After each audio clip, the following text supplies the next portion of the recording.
Hello, I'm Larry Eastland, the chair and president of the John A. Widsoe Foundation, associated with the Church of Jesus Christ of Latter-day Saints and an interfaith foundation associated with the University of Southern California.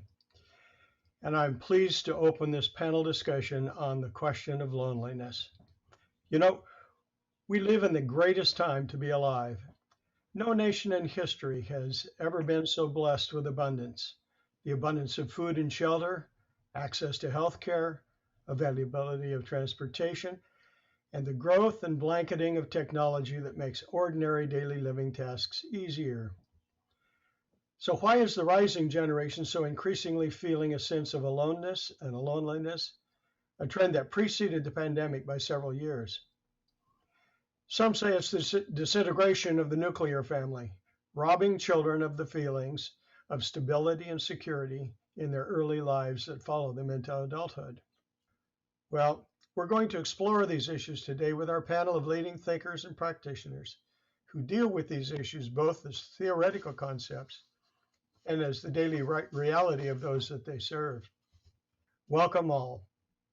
Let me open this conversation by asking Audrey Kitagawa to present her thoughts.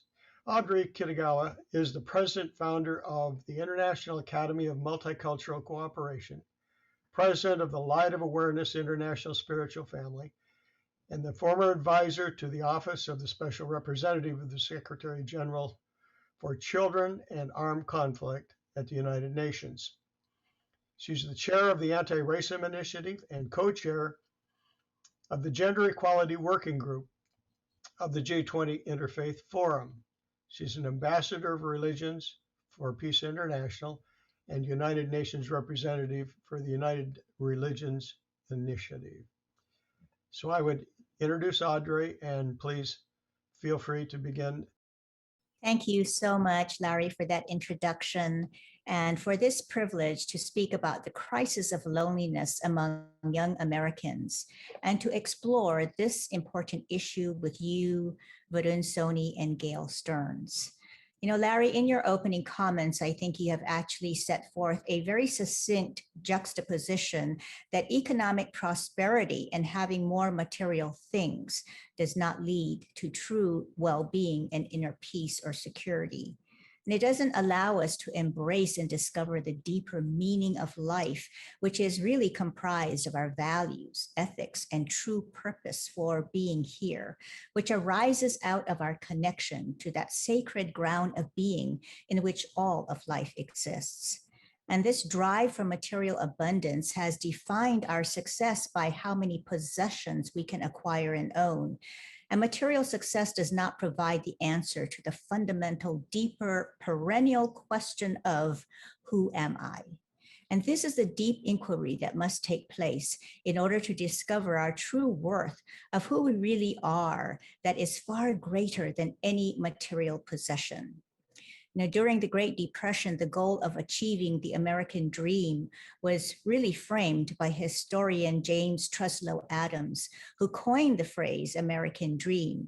And in his book, The Epic of America, Adams described this dream.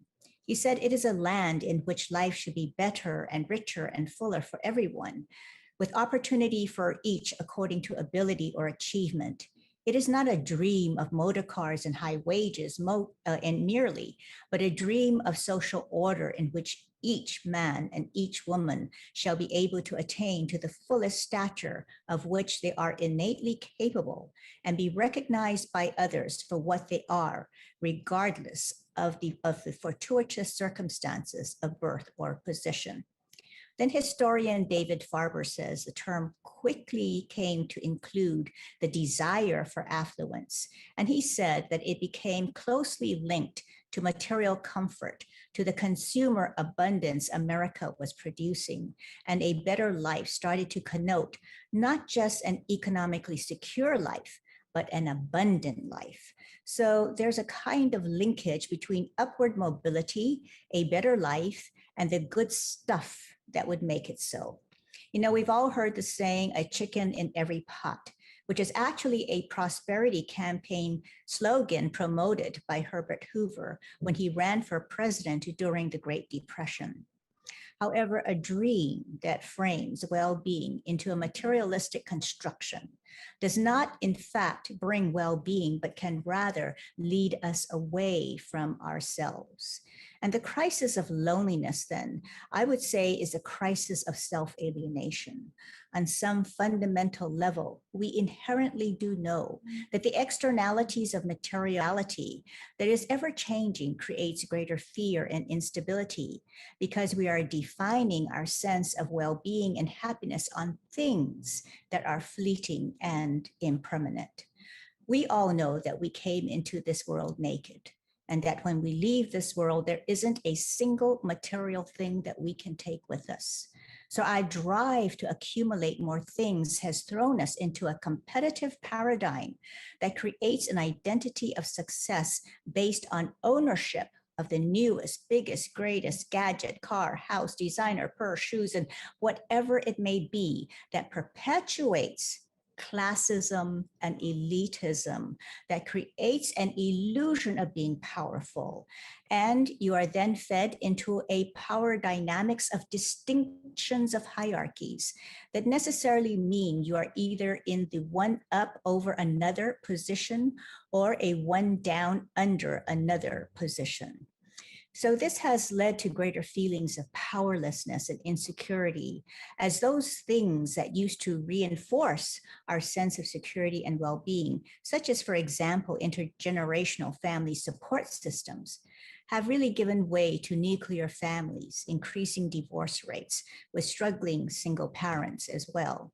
And even in the two-parent families, when both parents are working and the children are interacting with digital devices from a very young age, there is less interaction between family members, fewer meals taken together, fewer substantive conversation, and a really tragic loss of connections within the family structure, which are fundamental to a child's development of a solid set of core values and the essential skills needed to communicate and interact and engage with society in a healthy and productive manner.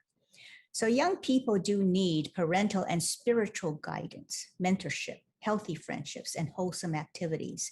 And as they navigate the challenges of finding their place in society, it is these sound core values and principles for living that will guide and inform their decisions and give them important insights and awareness about life and the deeper meaning of life. So instilling solid core values in children should not be left to chance, but should be a conscious, diligent focus of parents in early education. And the danger of households where family time and interaction are limited by busy parents and digitally obsessed children is a resulting lack of communication about values, which could result in being highly influenced by peers and social media influencers or the designers of the digital content that so absorbs our youth today. And the churches which once provided guidance and context for crafting and supporting personal values and ethics are no longer the influence they once were. And according to Gallup, church membership in the US is down more than 20 points from the turn of the century. And in 2020, 47% of Americans said they belong to a church, synagogue, or mosque, down from 50% in 2018 and 70% in 1999. So families are challenged by the pace and demands of life, and churches no longer provide the level of support they may have in the past. The responsibility ultimately for one's behavior, ethics, attitudes, opinions, and beliefs will fall more and more on each individual. And developing self-understanding by engaging in purposeful introspection is a personal responsibility which each person must undertake. And it is a very weighty responsibility, but an inescapable one. So there is always great optimism and hope when speaking of young people. And I am uplifted to hear about their activism and advocacy, their concern for the environment, and their calls for racial and gender equality. And I firmly believe that they will be the change makers, but loneliness and isolation can be overcome. And those who have known it can become the beacons of real love, friendship, and inclusion, which are born out of an understanding and compassion because of their own difficulties, which they have endured, and developing the heart of compassion, caring, and loving thoughts, speech, and action in all that we do will be the key to the healing that must take place, not just in our young people, but in our entire society. And our youth will be the agents for change. Thank you. Well, I think, Audrey, you have framed the issue wonderfully well. Thank you for leading out and beginning our thought process on that. Uh, I'd now like to introduce Dr. Varun Sani. Varun and I have been friends for a long time now, so pretty easy to introduce somebody that you think you know so well. And I'm so happy that Dr. Sani, who's the Dean of Religious Life and Spiritual Life at the University of Southern California, could be with us. He serves as the Vice Provost of Campus Wellness and Crisis Intervention, and he teaches courses in the School of Religion and the Chan Division of Occupational Science and Occupational Therapy. In his different roles, he oversees campus well-being, threat assessment, support and advocacy, ombud services, and spiritual life for the university. Before arriving at the University of Southern California, he spent 4 years teaching in the Law and Society program at the University of California, Santa Barbara. Varun. Thank you so much, Larry. I really appreciate those kind words, just like we rehearsed. Thank you for that. Audrey, so good to see you. Gail, always a joy to be with you. Thank you for being here. You know, I'm going to address this from my role as Dean of Religious and Spiritual Life, and I see similar things as Gail sees. We have similar roles as the Chief Religious and Spiritual Leader of our respective universities. We've overlapped in this work, and I think we can bring complementary perspectives on a similar demographic, which is basically our student population. So when I started as the university's chaplain in 2008, the great joy of my job was pastoral care and spiritual counseling. I got to have confidential conversations with students that allowed me to participate in the sort of triumph and tragedy of a student's educational journey. And those were conversations that reminded me of the conversations I had with my university chaplain. They were inspiring conversations. Those were the conversations of meaning and purpose, of hope and authenticity. Students used to come to me and ask me questions like, who am I? And what is the nature of God? And how do I translate my values into action? And how do I live an authentic life? And what matters to me? And why does it matter to me? And how do I think about what matters to me? And who am I? Who is the I that's even thinking about what matters to me? These are very deep, profound conversations that sort of animated my career, animated my life. And I felt like I had done everything right in my life to be in a position where I could have these conversations with students. But about 4 or 5 years ago, everything changed for me. And I noticed that instead of asking me, how should I live? Students were more likely to ask me, why should I live? Instead of asking me about meaning, they started to ask me about meaninglessness. And I began to think, okay, I've been on campus for a number of years. The students who are really in crisis are finally getting to me. But that wasn't what was happening at all. What I was seeing was a generational shift before my very eyes between millennials who were leaving college at the time and post-millennials who were coming, Generation Y and Generation Z. And what I saw in that generational shift was a mental, emotional, and spiritual health crisis. And I think this mental, emotional, and spiritual health crisis is the biggest challenge in American higher education today, period. 80% of college presidents will tell you their biggest challenge is the mental health of their students. And now we have a situation where 65% of undergraduate students around the country, 65%, tell us that they're so anxious that they're having trouble functioning. That's not an outlier number. That is mainstream now. Anxiety has become baseline. 1/3 of students are wrestling with depression. 10% of students have thought about suicide over the last year. On a campus of 50,000 students, these are big numbers that I encounter every year. And it gets worse and worse every year. We know the rates of self-harm and depression have doubled in the last 9 years amongst college-age students. And so what's going on here? Why are our students today more anxious than they were during the Great Depression and more depressed than they were during World War II?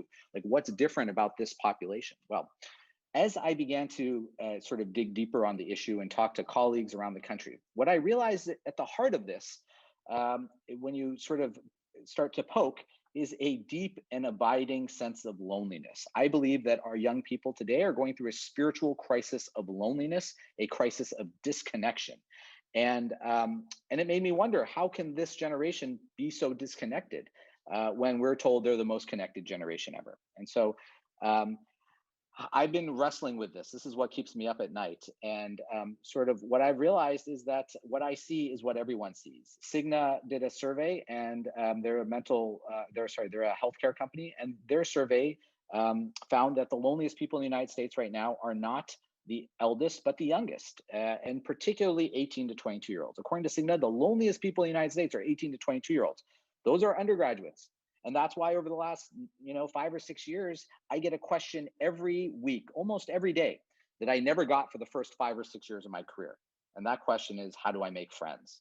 On a campus of 50,000 students their age, students are asking me, the old man in the corner, how to make friends. So what's going on here? What's different with this generation? I think there's two primary differences with this generation that make them different than any generation in American history, and really any generation in human history. And both of these factors, or the convergence of these two factors, I think have created this spiritual crisis of loneliness. The first is the rise of social media. I mean, these are the first digital natives in human history. For 100,000 years, we've been talking with our tongues, and now we're telling students to talk with their thumbs.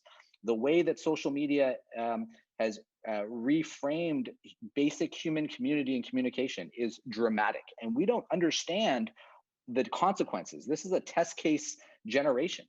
We call it social media, but every data point tells us that our social media is antisocial. These devices, long before COVID took our students away from each other, their phones had already taken them away from each other. And these devices have kept them away from each other. They don't date as much. They don't drive as much. They don't go out as much. They don't have offline communities of support. They have these online communities.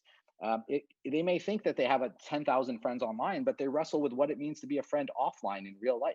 And this goes to Audrey's perspective, this notion that everything that may ail us can be solved by consuming or buying something, or if I have the right thing or the right job or the right look, then suddenly I'll have the right life.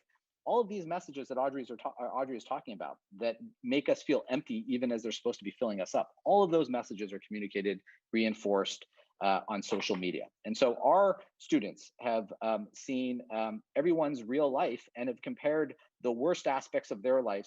They've seen everyone's curated Instagram lives and have compared the worst aspects of their lives to the idealized lives of others. We never had that. And because of that, they feel like they don't belong. They feel like they're imposters, and they feel as though they're doing something wrong. They feel disconnected. The second thing, which we'll talk about in this, is the loss of religion. In 1950, 2% of Americans were not affiliated with religion. Today, more than 20% of Americans are not affiliated with religion. But for my students, it's almost 50% of Americans who are not affiliated with religion. And there are studies that show us that if you have an intergenerational spiritual experience growing up, you're 80% less likely to suffer from depression as a young adult. So in an age of unprecedented non-affiliation with religion, we're seeing unprecedented anxiety and depression. Now, correlation doesn't always equal causality, but I think we can draw a straight line from students who don't have meaning-making skills either through the liberal arts or through organized religion, trying to find meaning in the world through social media and feeling as though they're less than, that they don't belong, that they're imposters. Because quite frankly, that's what social media is designed to do. And so they are behaving the way that social media has sort of programmed them to behave. And so this to me is the big thing that very few people are talking about that makes this generation different than every other generation. Thank you, Varun. I'm pleased that Gail Stearns can be with us today. Gail is the Irvin C. and Ely Chapman Dean of the Wallace All Faith Chapel and Associate Professor of Religious Studies at Chapman University. She's an ordained minister of the Presbyterian Church USA and holds an interdisciplinary PhD from Washington State University focused on theories and theologies of gender. She fosters interfaith celebrations and gatherings, as well as academic conversations in the areas of faith and religion. She has a certification in mindfulness teaching from UCLA. She teaches contemplative practice and fosters interfaith dialogue and academic conversations. Dr. Stearns is the author of 4 books, including Liberating Mindfulness, forthcoming book on Orbis Press. Gail, so glad you can join us today, and please, we're looking forward to what you have to teach us. Thank you, Larry. It's really an honor and a privilege to be here with you and Audrey and my good friend Varun. So thank you for beginning the conversation, and I'm going to push it just a little bit further. I think the two introductions, your remarks have been just perfect. As Dean of the Interfaith Center, I oversee, like Varun does, a staff of chaplains to serve the spiritual life of our campus. So I'm going to speak from that perspective as well. Chaplains across the country have identified the most important issues facing college students, and one of those we've spoken about, and that's loneliness. But let me talk about these in kind of three broader terms. Identified the issue of mental health, as Varun has mentioned. A second one is social justice in the world that we live in. And the third one is this lack of sense of belonging or community, the loneliness. As chaplains, we spend a lot of time listening, and we observe that these issues are deeply interrelated. What we're hearing is that part of the reason for the enormous loneliness and anxiety among young people relates to the world we live in. An increasingly complicated globe, fraught with concerns of environment and climate, leaving young people to wonder if they'll even have a future. Economies that force many to the fringes, so that particularly students in minority communities live with fear daily. Black and brown people, LGBTQ persons, Sikhs wearing turbans, Muslims in hijab, are all unable to go about their business without constant fear of members of their families being targeted. As Larry mentioned, our nation is blessed with greater abundance than ever, but I think our students are asking abundance for whom? The pandemic unearthed and laid bare these discrepancies of access to health care and so much more. Further, as Varun says, young people today speak with their thumbs rather than their tongues, a fact that increased throughout this year of isolation. If one could feel isolated and bullied before, today it occurs even more frequently online. My colleague, Dr. Jay Kumar, is the Director of Wellbeing at Chapman University, and Jay identifies a need for support as the students are returning post-pandemic this fall. These are the needs they will have: belonging and inclusion, the sense of loneliness, trauma, grief, and loss due to societal injustice, meaning and purpose, and ethical, moral, and spiritual identity. I want to turn for a moment to a few ways we're tackling this. We haven't talked yet about that. At the university, we're tackling it in so many ways, from mental health counselors and educational programs to academic courses, helping students think critically. But I want to highlight one way alongside these many ways that we are actually addressing the epidemic of loneliness. At the Fish Interfaith Center, we're launching something that I know is very similar to, I'm sure, what Varun is planning this fall. We're calling it spiritual resilience. We're introducing varieties of contemplative practices.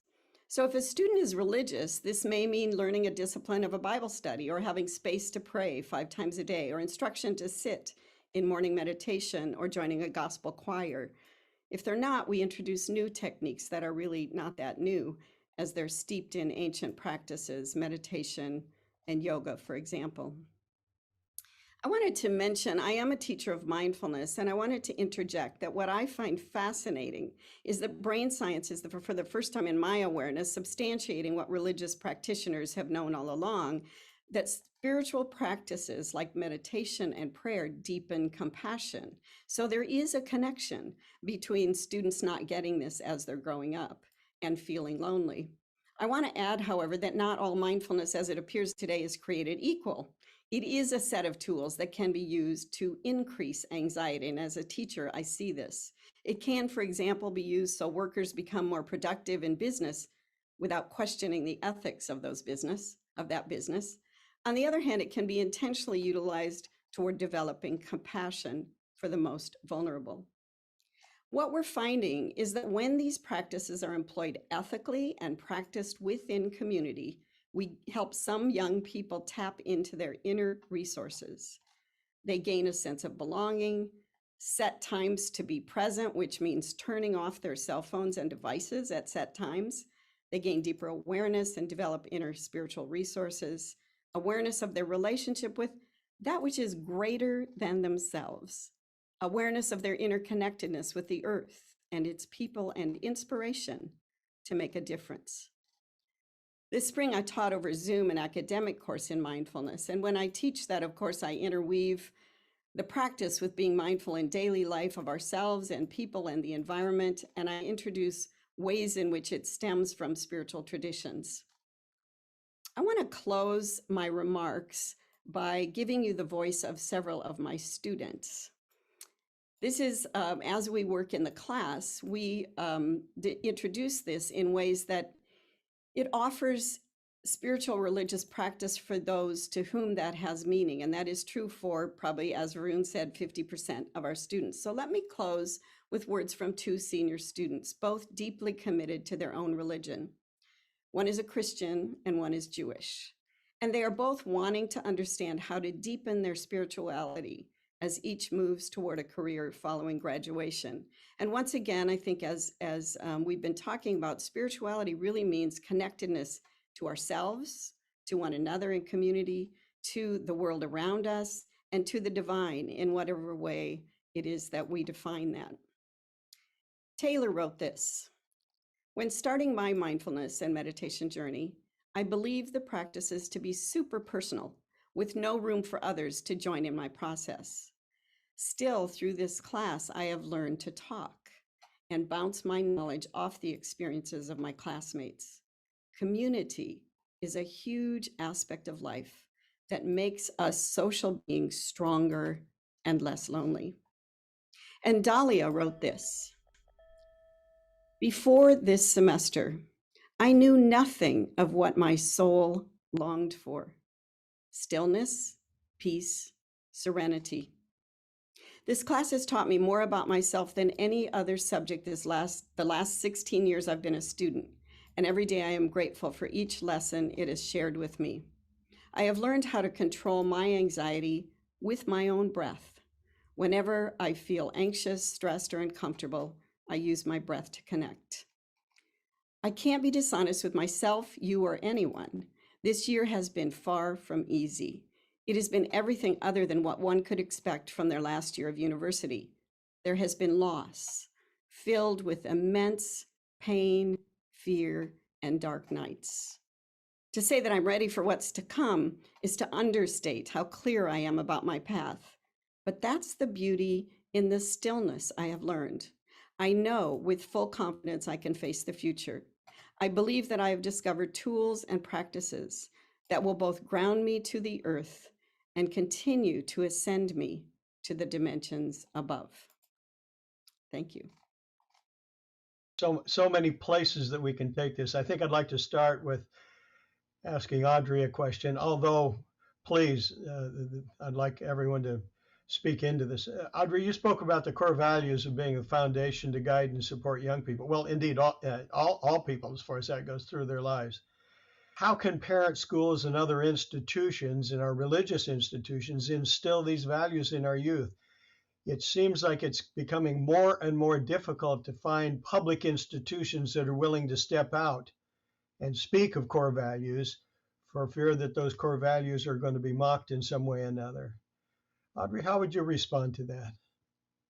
Thank you so much for that question. And I think core values are essential because they help to frame what is our purpose in life. And core values not only provide the context in which you can ascertain whether or not you are living in alignment with your core values, but whether or not you can implement your core values in the moment, from moment to moment in everyday life. And I think it is important for the parents, and historically it has been the parents who have instilled values in the children, and to make it a priority to be able to articulate what are, core immutable values that one should have. It's in sacred text, they usually have these prescriptive behaviors like thou shalt not kill, thou shalt not steal, thou shalt not bear false witness against anyone. And basically the affirmative is that, one should be truthful. And, in satyagraha, truthfulness is a very important aspect of developing yourself as a purposeful person, a person who is moving through life with meaning, but is moving through life in a way that is honoring and respecting the sacredness of life and the integrity of your relationships with others, so that you will be truthful in your relationships, that you will not, steal from others, that you in fact would develop ways of being in the world that are honorable, that speak to your personal integrity. And of course, this assumes that you will take responsibility for how you are conducting your life or minding your life and thinking your life and speaking your life and acting your life. So in all ways, this alignment must come about. And I think it's critical for families to be able to have open discussions about what are values. And, people get married never having a discussion about values. A lot of chemistry is taking place. But then when they have to live in the day-to-dayness of being together, they often find that they're not compatible. But so it's important that all the way along the board, we be able to address this aspect of what are our values. And this begins with a process of self-inquiry, that you should know what values are important to you. And so it's a very important conversation to have with yourself, within the families, within the churches. And I think that would be the biggest expression of being able to change the public discourse, and to know that, when we embrace the value of honoring and respecting the sacredness of life and the dignity of each person, you get to see it that, using degrading, hurtful language, especially in our public civic spaces, is not acceptable. And then you hold yourself accountable to refrain from behaving in such a way. And of course, our leadership is very important to be able to model that as well. So who we select as our leaders is exceedingly important. I'd like to follow that up. Varun, you talk about life having meaning. What does this core values, how does this connect with young people struggling with life having meaning? Well, I find for young people, many young people don't have two meaning-making opportunities that I had when I was their age. One is religion, because if 50% are not affiliated, then it's hard to think about a cosmic perspective, or not just your role in the world, but your place in the universe, ethical framework perhaps, or how do you live a mission or purpose-driven life. You don't need religion for any of that, but in the absence of religion, you have to be proactive in terms of how you're addressing those questions in your life. The second is the liberal arts. Gail and I are committed to liberal arts. I don't want to speak to her, but for me, it's because the liberal arts changed my life. But I don't see, when students come to USC, that much of a commitment to the liberal arts. Students are spending $75,000 a year to get a degree that'll allow them to pay down their debt when they graduate. That's why 40% of our students are finance majors. It's not that 40% of students dream of finance growing up. And so I think that's what's happened in the university. It's gone from transformational to transactional. You do this to get into the university. Then you get this job to get this to get your partner. You get a partner to get this, and you get to buy this, you get this, you get this, then you get your life. So you have to jump through all these hoops to get to your right life, as opposed to having a holistic perspective of your world and being the author of that life story. And so what I think for students is that they haven't had any real meaning-making conversations, even though they've had a lot of different kinds of conversations. They've talked a lot about the macro, but not so much the macro. They've talked about how to get into college, but not why am I going to college. They've learned to play the piano because it looks good on a resume, not because they love music. And so I think all these transactional interactions have even made human relationships transactional. I used to feel like a mentor. Now I feel like a service provider. I used to think of students as mentees. Now they're more like clients. Everything has become ROI, return on investment. I'd rather it was ROI, return on integrity, like Audrey's talking about. That to me is why we are in a university, or that's why we do religion. These are not-for-profit, mission-driven enterprises that in some ways aren't providing meaning for students when they need it most. What I'd like them to think about is meaning isn't something you find, meaning is something you make. And what are the skills for making meaning in your life? How do you live a life of meaning? You live a meaningful life. What does that mean? Well, that's where the fun comes in, and that's where the journey starts, and that's where the process begins. And so I think that students are desperate for meaning. They might not be getting it in ways that previous generations have. and they might not have the literacy to think about meaning making as opposed to meaning finding. And I think 18 to 26 is the right time in one's life to think about meaning making. And that's why I do the work that I do. Gail, you're a Christian scholar, and with Jesus' statement that I come to bring life and to bring it more abundantly, that you might have life more abundantly. How do we have these young people create an abundant life as in a community? You know, one of the ways I'm really trying to approach this is to listen to them first, to listen to young people. And they have some amazing things to teach me.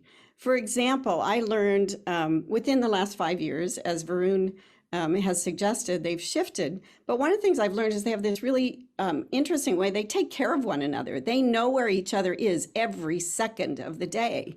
They can contact a friend and within seconds get a response in a way that we never could. So even though they have trouble sometimes having real conversations face to face, they keep track and they do have a sense of how to care for one another. So how do you do that, combining kind of the digital and the real, the virtual and the real? They're doing that in some ways. One of the other things that I learned from them is their concern about, as I mentioned, some of the issues of the day. And so it seems to me that one of the things we're missing is we're coming at talking about kind of values, of talking about fullness of life in a kind of old way. Like, this is how we used to do it. We used to go through the dogma and the doctrine, and we'd sort of lay it all out, and then we'd pick up the values and then we'd put them into our life. They are kind of living at such a fast pace that I think we need to stop and go, oh yeah, your context of your life is not just the church that has these values. Your context of your life is a society where there's systematic racism. We need to pay attention to that. We need to pay attention to the things that are values that we don't have built into what we were teaching you before. And I think we need to pay attention to how you care for one another. That's not the same way that we've thought people should care for one another. We need to care for people who don't look like us. We need to care for those who are on the other side of the world. There's so many different ways that they are connected in positive ways with social media that I think we could actually begin to expand what is fullness of life, and how do we do this? And if we shifted what we're teaching, I think in the churches, for example, in religion, we could begin to have these deeper conversations. Their life is they are global citizens. They are not just citizens in a tiny community. So how do we help them feel like they are connected with people in this global community? I'm not sure we're doing a good job at that. And I think they're finding these sort of funny ways that are working for them a little bit, but not giving them the frame. We could help give the framework, I think, of, okay, then how do we really have compassion for one another? They have much to teach us if we listened.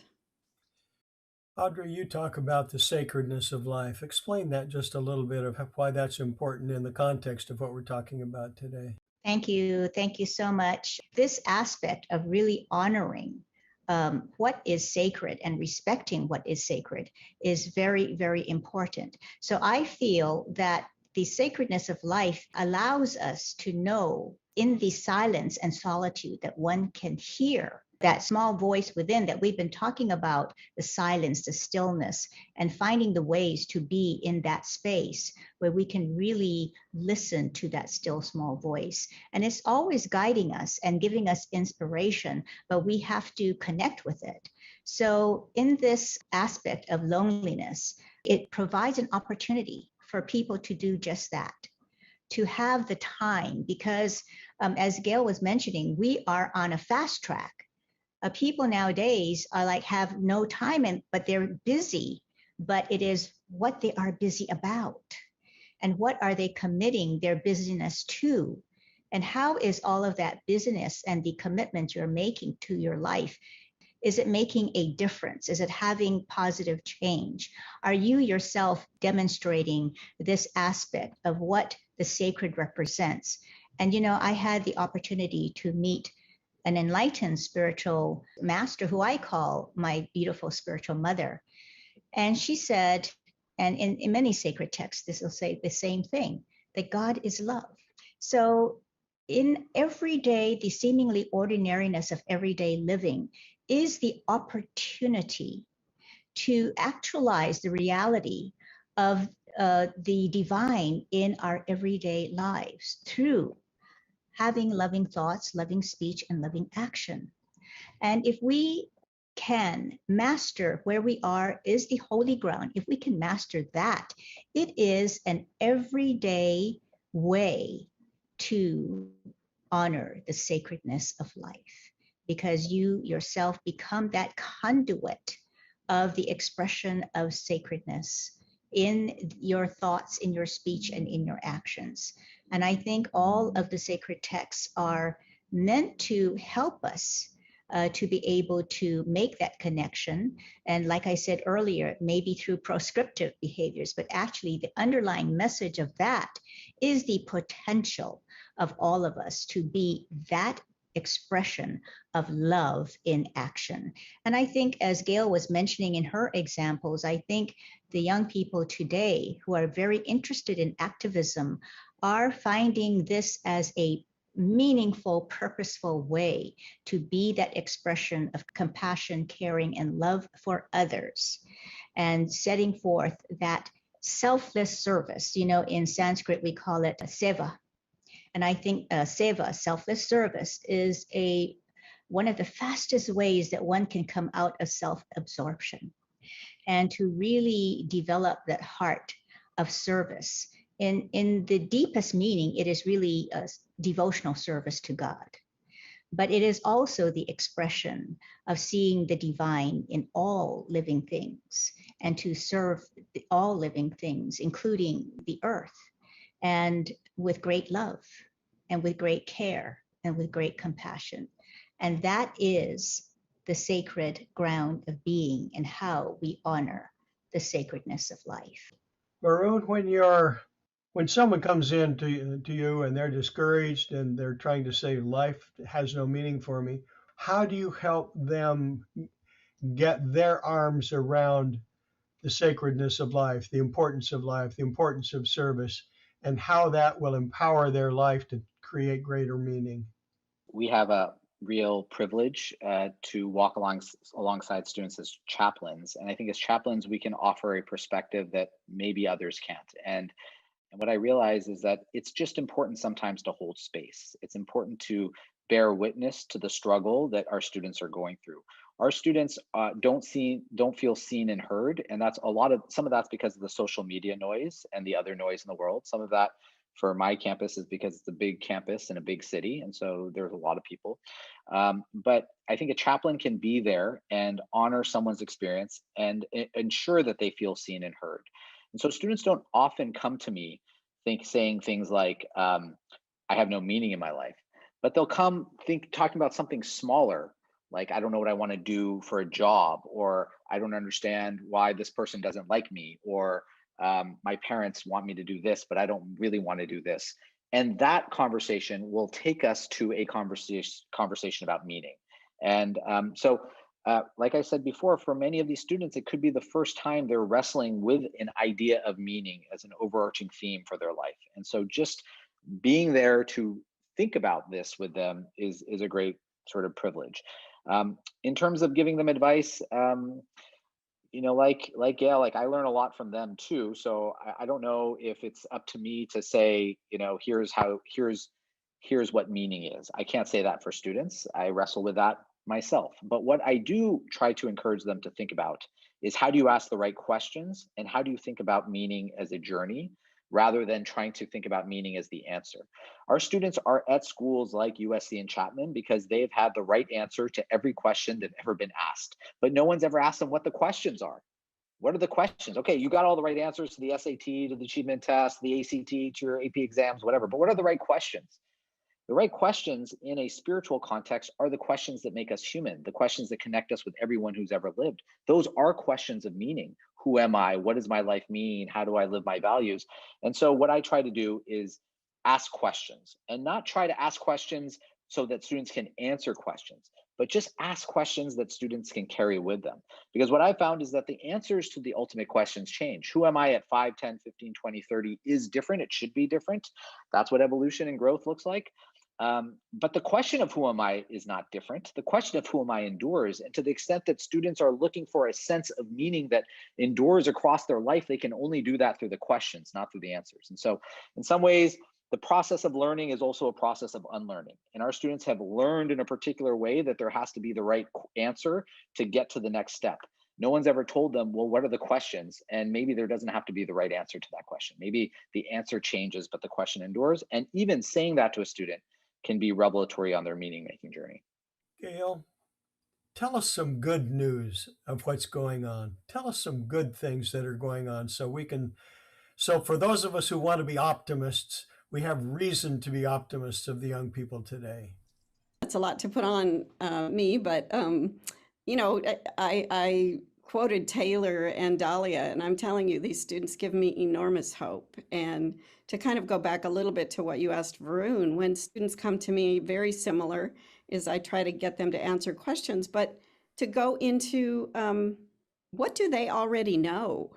Like, how do they get, and I think Audrey, you were getting to this, how do they get to their kind of deep spirit and the stillness within? What do they already really know? And the reality is that they know a huge amount. They already know where their heart is. They already know that, getting this job and making all this money is really not going to make them happy, and buying all those things. They know that. They all know those things.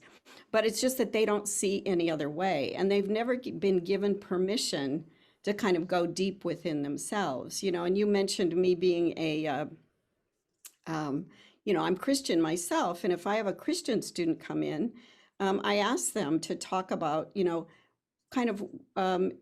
sounds like funny in a way, but like, what would Jesus do? How do you understand Jesus, who didn't care about all that stuff, but cared about serving people, cared about compassion? And how do you get in touch with that in yourself?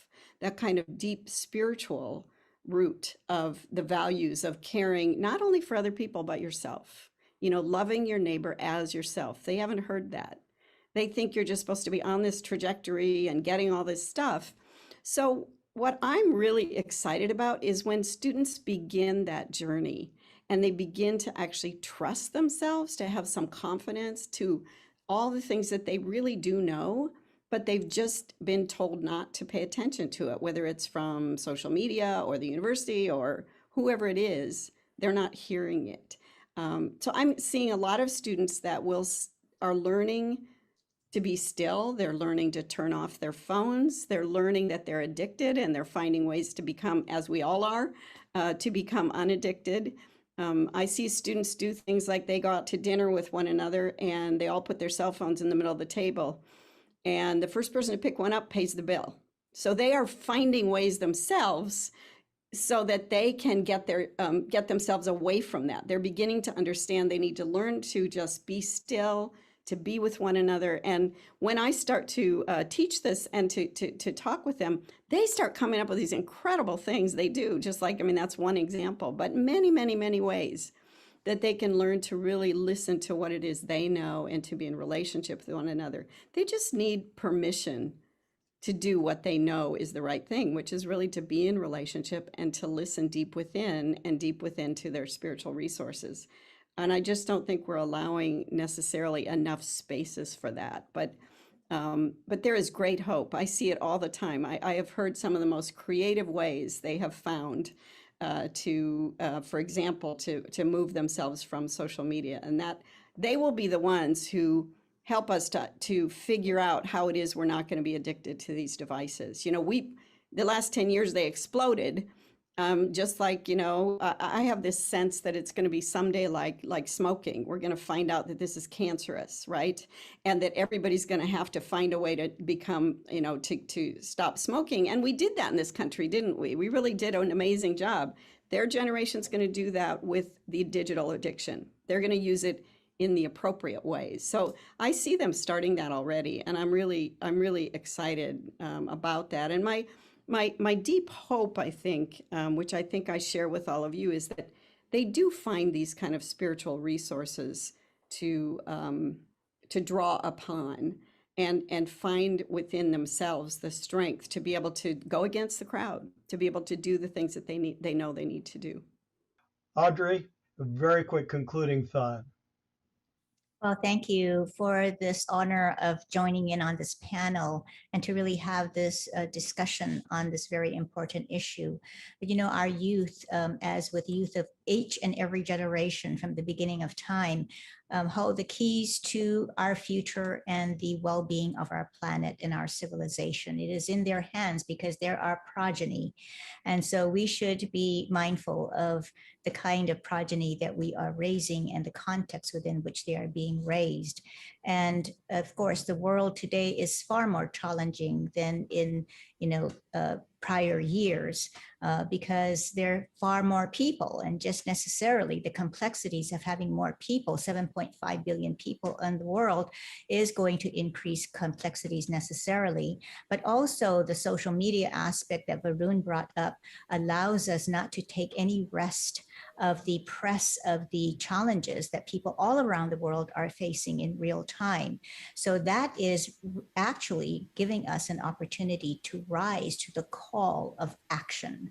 And I do believe that this future in finding deeper meaning and purpose in life is also based upon the ability to be able to express compassion and caring for those who are suffering in real time, no matter where in the world they may be, or even within our own families, our own communities, within our own country, and to be able to mobilize for the higher purpose, to be able to bring compassion, relief, and understanding, and to be in that place where we are in respectful togetherness with each other. And truly it is togetherness, through being together and in community, that we will be able to create these mobilizations, in no matter what the subject area may be that is posing the greatest challenges in life and real existential challenges, that these kinds of mobilizations can take place because of the power of civil society, which is every person and their capacity to be able to move from that place of love and compassion, that will be able to create a tipping point for transformation that will really make a huge difference. And I want to end my time here by a quote from Hermann Hesse, who was speaking about loneliness and isolation. And he said, "It is a way of bitter suffering, but then our solitude is overcome. We are no longer alone, for we find that our innermost self is the spirit that is God, the indivisible." And so therein speaks our unity in the one consciousness, which is inherent within each and every one of us, and the connectivity that we have with each other and all of life on earth. Varun? It's been such a extraordinary year in so many ways, Larry, since the last time we saw each other, since the last time all of us were together. It's almost like a apocalyptic year in many ways. We've had a global plague, we've had fires and floods, we've had political unrest. There were even locusts that descended upon India at one point. I don't think there's anything more biblical than locusts. And so I think for people who study religion and religious texts like us, this actually looks familiar because all of our texts are filled with stories of floods and fires and locusts and plagues and these cataclysmic events that force us to really re-examine who we are as a society, what matters to us, how do we act and move, and how do we treat each other. I think our students have gone through this in that way. 45% of students have looked for a new spiritual resource or mental health research during the pandemic. And my sense is that this very difficult time in the world has shown them that they need to be together. They really, really miss each other. They are now seeing the limits of their disconnected sort of social media lives. They won't take each other's company for granted anymore. We are USC, we have a huge demand for residential life, huge demand. We have the highest conversion rate in our history. It's because people want to be together when we come back into the fall. And so my hope is that this is an opportunity for young people, this terrible, tragic, brutal year, is an opportunity for young people to see how they are connected to everyone else, that that they are saving lives of people that they don't know by the way they act in the move in the world, to see that they're a part of a larger whole, to see that ethics matter, to see there's a limit to screen addiction, to see that we can't continually abuse animals without consequence. And I have seen that. I see a lot of hope, optimism, and love from our students who are excited to be back with each other. And even though I think the fall will be really difficult, I know it's going to be joyful, beautiful, triumphant as well. So I do think that in an age where young people aren't raised with religion, the world gave them a religious event. And religious or not, you can't come out of this year with this and thinking the same way that we thought last year. Gail? Well, thank you for that. And I just want to build upon what you both said, and that is that this year has been so amazing, and I think there is so much we can learn from it. I spoke with Hashem Alaskari, who's a world-renowned scientist, at the beginning of the pandemic, and it was when he was monitoring across the world emissions, coming from different countries, and could actually tell which country would next have a soar in the pandemic by their emissions. And so the scientists have learned so much, and they have learned that actually we can slow global warming, for example. So I think that one of the things that we're learning from this last year is that things are possible we didn't know were possible. And so all of the racial unrest has taught us a lot in this country, particularly. I think that there is so much to learn in the sense that we need to model how it is that we are going to come out of this and actually be realistic and tackle these things that the students were looking at, saying, I don't have a future. I don't have an earth in the future. People don't get along. People are divided. And I think we can come out of this and learn a lot from it. And we can begin to model, what does it mean to slow down a little? What does it mean to have productivity not our most important thing in life? I think, as Audrey was saying, we can begin to model, what does it mean to actually sit and have dinner with one another and not be looking at our cell phones? What does it mean for us to find stillness within ourselves and to do all that we do out of our sense of stillness and our own faith? And as we are learning that and listening to the young people, we're going to be learning it together. And they're going to be then creating a whole new world out of these lessons. I really believe what Varun said, that we are about to have a renaissance, and that we need to be the ones that begin to model the most important questions that need to be asked, and the way to be in the world, to be with stillness, to be with meaning, with ethics, with living our lives in a way that is grounded and centered and connected with community, and really is in a sense one with, as Audrey mentioned, a kind of consciousness that surrounds us all. We can do that as we come out of this, and as we do that, we are going to help the young people, because they're ahead of us. They're ready for it. They want meaning, they want connection, they want purpose. So I hope we all learn that. I hope that we all learn that. We all model it together. Well, I'd like to thank the three of you for giving me another lesson. I hope you don't make sure that I have to now write a report on this and get graded on it, because each one has taught me something special. Over the past 3 or 4 years, as we've worked together, what has struck me most is that the need that we have to help our young people understand that they need to move from tolerance, which to me, tolerance means you keep your same prejudices, but you smile a lot. We need to move from there to understanding, but we need to move from there to appreciation. And I think our young people are beginning, because they can see an entire world which we never were able to see before. Mm-hmm. They're beginning to learn how to appreciate differences, commonalities, envy of what others do, which is right, questioning of what they're doing that they believe needs to be discarded, and building on this. And I'm very hopeful for the future.